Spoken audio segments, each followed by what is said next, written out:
All right, so let's start off. Let's talk about why NoSQL became a thing. It was 2009. Relational databases were everywhere.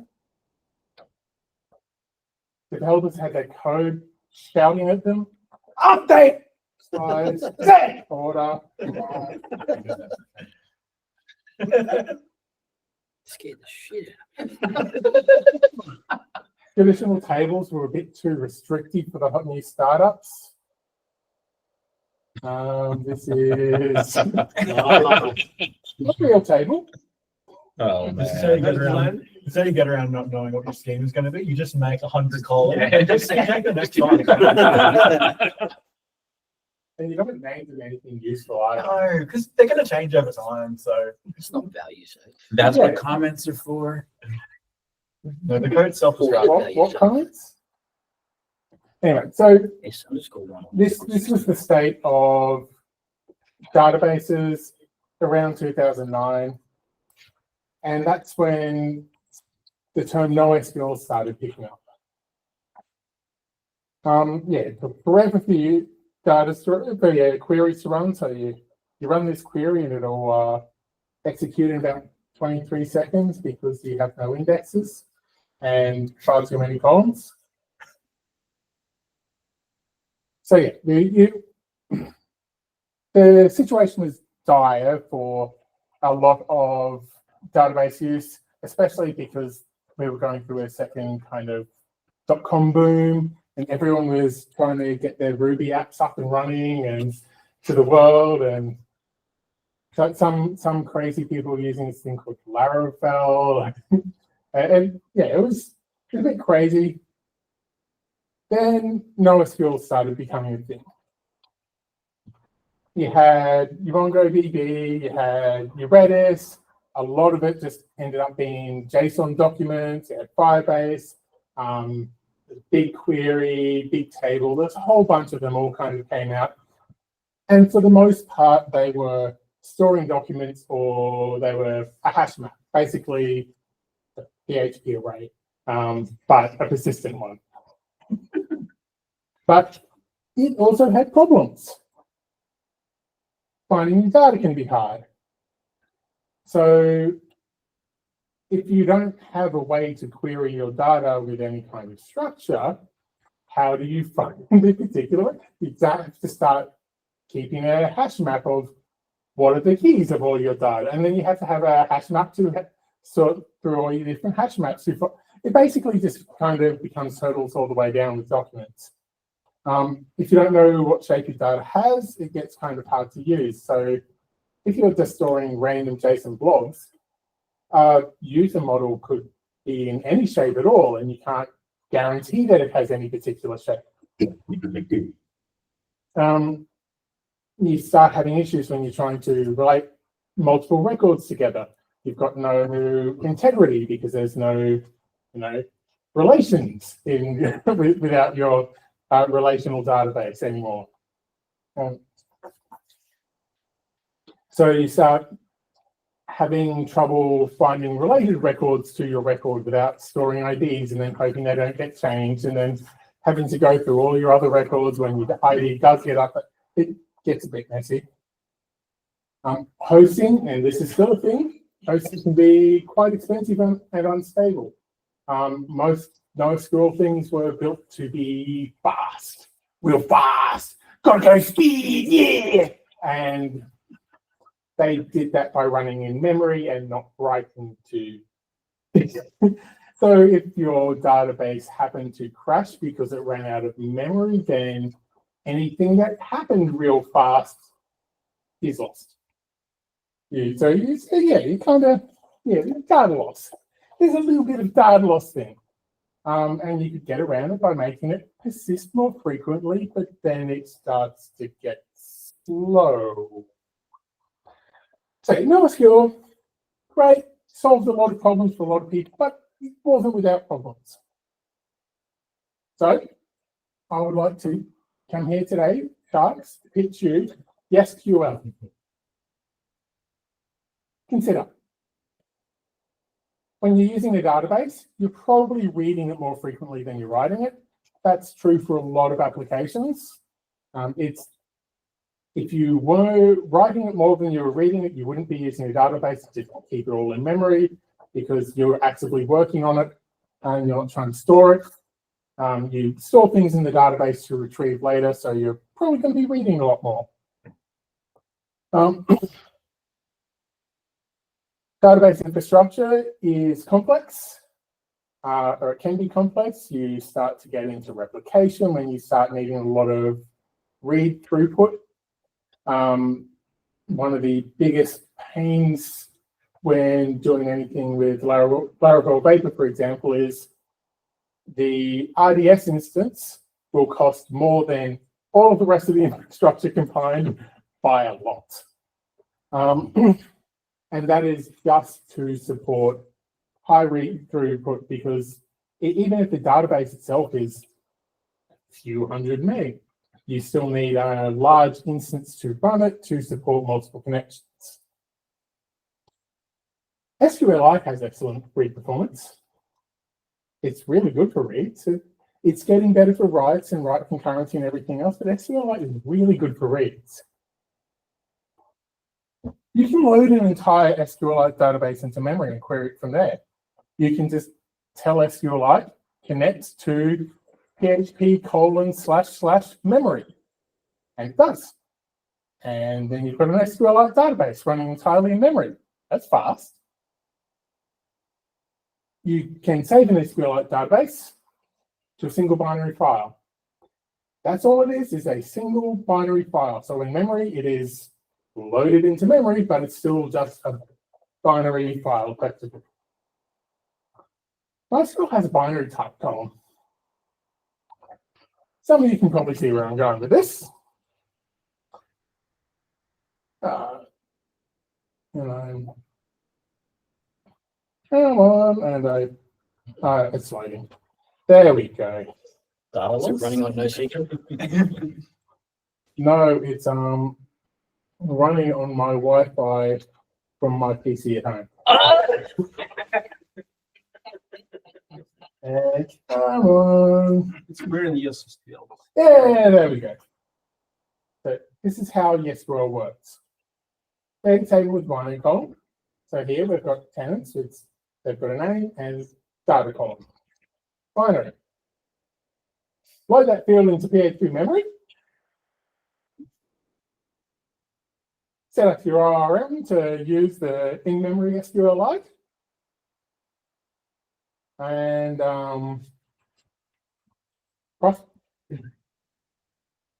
lose your data. So there are some benefits to running YeSQL.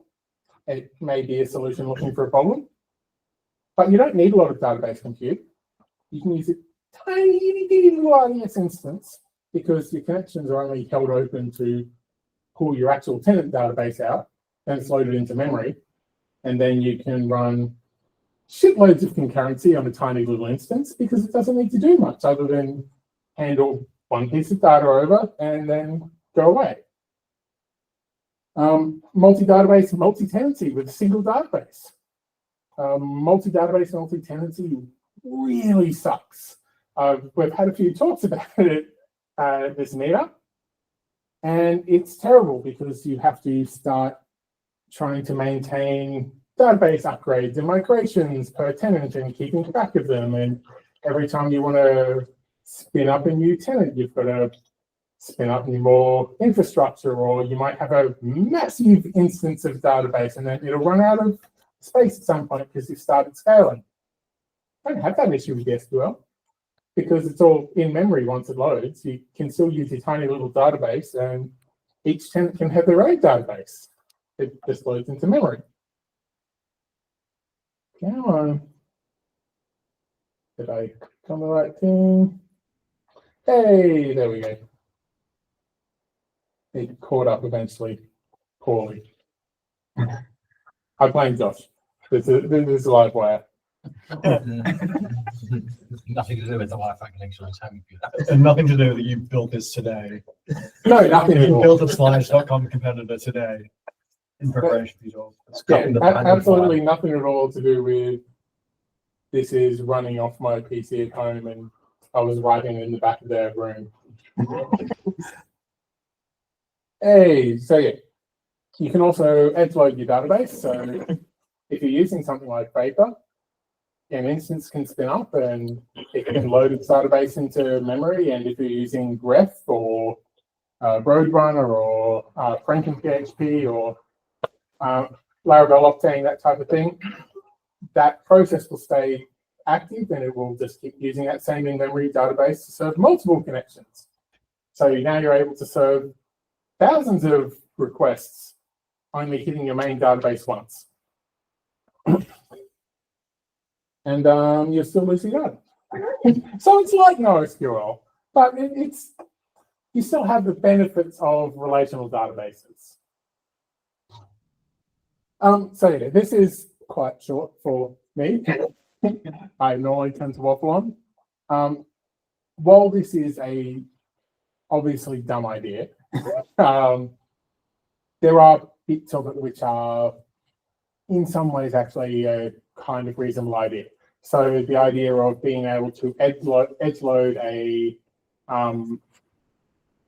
read database somewhere, so you have an edge instance which has its own in-memory copy of the database, would actually work fine if you're not doing writes frequently. If you have to write, then you have issues. But you could also serve it from S3 or some other instance. You don't need to keep it inside the main database. And in fact, there's, I've forgotten the name of it, but there is a service which is doing serverless SQLite, where it is quite literally just edge loading SQLite files into servers near where your data center, the other servers in your data center. So you can read and write very locally from your edge, and then when it writes, it sends it all the way back to your main database. I think that's Cloudflare, their database, like D1. I'm pretty sure that's all. Sorry. They might be doing it. There was some other company started doing it. They'll probably be brought out by now. What I would actually probably use this for is things like reporting, where you are. Well, one of the big issues you have with reporting is you have a lot of data. You don't really know what types of reports the users are going to run, and running your report queries are slow and intensive on your main database. So you can pull out the records that you need in your report window, and not query them, and just shove them into an SQLite database and use that locally for reporting. So your edge doesn't, your main database doesn't need to be getting hit while you're running reports. And that's more or less how Jupyter Notebooks work in a lot of ways. So yeah, it is a dumb idea, but there are uses for it, which are not just trying to replace NoSQL entirely with SQLite inside of binary columns. When I was looking into this, I also noticed a few other bits and pieces. Has anyone come across Fuse, which is File Systems in User Space? It is an API within Linux where you can have you can present the operating system with a file system, which is not stored in your traditional disk. There are Fuse adapters for Postgres and for MySQL. So you can have a directory which is actually getting written to a table in Postgres or MySQL. Both Postgres and MySQL, all their data storage is just tables in a folder. So you can, if you really want to, set up a Fuse adapter in Postgres and store your MySQL database in your Postgres database, and then store your SQLite databases inside your MySQL databases. And then if it really comes down to it, there's a Fuse adapter for SQLite too, so you can make the whole full circle. All right, does anyone have any comments on my dumb ideas? Or questions about my dumb ideas? What's the maximum length of binary field? That is a very good question. Without a very clear answer, there's a lot of hand waving around the size of the maximum size of fields in MySQL. So, for example, JSON field is technically can store up to 4 terabytes or something like that in a single JSON field. For a single record. I think so, yeah. And the way it does it is under a certain size, it stores it on the table, and over a certain size, it pushes off to a second file somewhere else, which is in that massive binary blob file of the JSON records. It's a mess. Binary is also, it probably depends heavily on version, how it's configured, a whole bunch of other stuff. Yeah, please don't use SQLite in a binary column in MySQL. No, I do it in Postgres. You should run your slides.com competitor on it.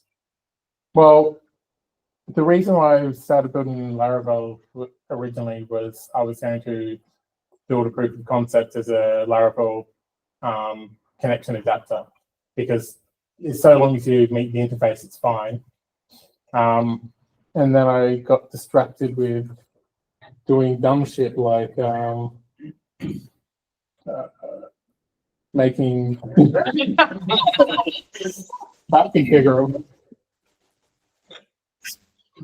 and being able to scroll back and keep track of position backwards and forwards on a single slide. And I mean, like, that was totally worth it. Because I'm definitely going to use this forever. And not never again. Have you seen DuckDB? I've heard of DuckDB. I haven't looked too deeply into it. Basically like SQLite, but for cloud data warehouses. So the whole columnar storage of a like data warehouse, like a Snowflake or a BigQuery, it's like the same thing, but like still is like a single binary of like your entire database there. So that would make this even more web scale. But like that's actually how, like you said, Jupyter Notebooks, like we use a tool called Hex, which is like a BI tool. I just realized I scrolled. Sorry, I got how did I miss it? I missed things in there. Anyway, sorry, go on.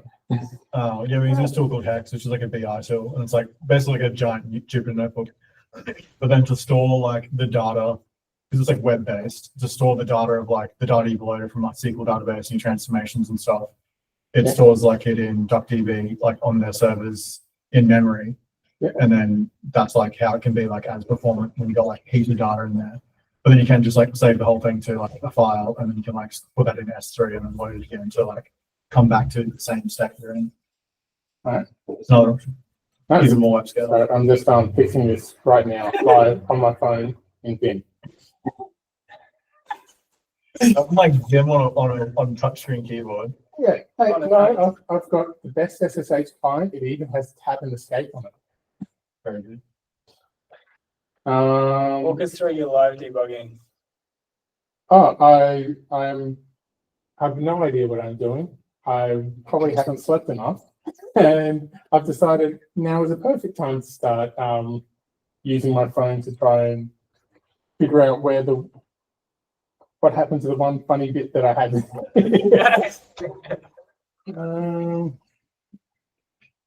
Data loss. Yep. Yeah, you must have. It was a probably goes in the right Place place. SQL. What's that? So yeah, any other questions that I can answer while I'm doing dumb shit? Did you check memory storage of MySQL? Actually, the backend of MySQL, which allows to store in memory tables. Essentially, something you're trying to reinvent. It's already in MySQL. Yeah, so I know there's a lot of stuff there's a lot of levers you can pull in MySQL. Once again, this is mostly a dumb idea, which came about because there was, I think the original story was there's some company that they announced and then published a GitHub, published on GitHub basically a couple of READMEs for their announcement, which was they were trying to build a driver for Postgres that lets you use MySQL, basically switch from MySQL to Postgres without changing any code. So basically a MySQL interpreter for Postgres. They announced it about 6 months ago. Had to go to our GitHub to see the progress, and the GitHub still only has like 2 README files. So I think that was largely vaporware. So YeSQL could be even more progress than that if you just go to 3 README files. Oh well, these slides right now, they're a GitHub repo. You can go to them and download them and look at my shitty code. Oh, Is YeSQL publicly traded? Can I like buy shares in what you've got to offer? Yes, you can buy shares in Sandcoin. It's a proprietary cryptocurrency, which is Is it stable? Stored in YeSQL. It's very stably ROT 3336 encoded. They're encrypted with a very secure ROT 13 256 times. This document, it stores the file. I didn't know that. Now, for that reason, I'm asking. The prepared for validation, right? If you collect something that is found, the file is excluded from the collection. This is the one. I love you committing. Are you spinning up an app right now on this? No, I'm reviewing pull requests. I'm reviewing Sam's pull requests. He's Reviewing PI on the phone, SSH chain Yes, on the well, phone, lives. Civic history with Smartphones, If you can't dev on a phone, then what good are you? I can't dev on a computer. So, so let alone a phone. Horizontal screen, vertical screen. No, mobile phone. I like all your commits from during Josh's talk. Good enough. Good enough now. Couple minutes later, okay, good enough now. A few minutes later, okay, good enough now. Now. A few minutes later, fine, there were still more changes. A few minutes later, fine, there were still more changes in all caps. It's like university days when you submit on the side, it's like drop, new, drop. Which carries on. So just need more numbers. Need more numbers. That explains why he's lost. Yeah. I don't know how many numbers I need. Yeah, I'm yeah, going yeah. to do 6. Yeah, I was wondering why I was lost. Yeah. Makes perfect sense to be a smarty down. Oh. Yeah. I've read if you need a that long missing number. slide is back up. Yeah, that explains why the test broke I- all of a sudden. This is why I thought it felt weird. So yeah, NoSQL. Yeah, you don't need to use SQL. You can just find your records. Come on. So I can ditch that all. Yeah. The thing I love about this is the performance. Yeah. Yeah, I know. It's really pushing it with tethered Wi-Fi over 5G through to my home PC, where it's just really trying its absolute hardest. I thought you were hosting it on your phone. No, That'd be interesting. For a real challenge, use the 3G. 3G just got turned off. exactly. Yeah. That's why it's a challenge. Sure. Oh, I don't know what's going on here, but I really care. I heard Sam was going to spin his own 3G. Everything's fast. Here it is. Psychedelic. This is definitely worth my time. Is that what you were doing back there? Again like that. Hey, this is pure. I can't stop watching it. Yes, I know. It's web scale.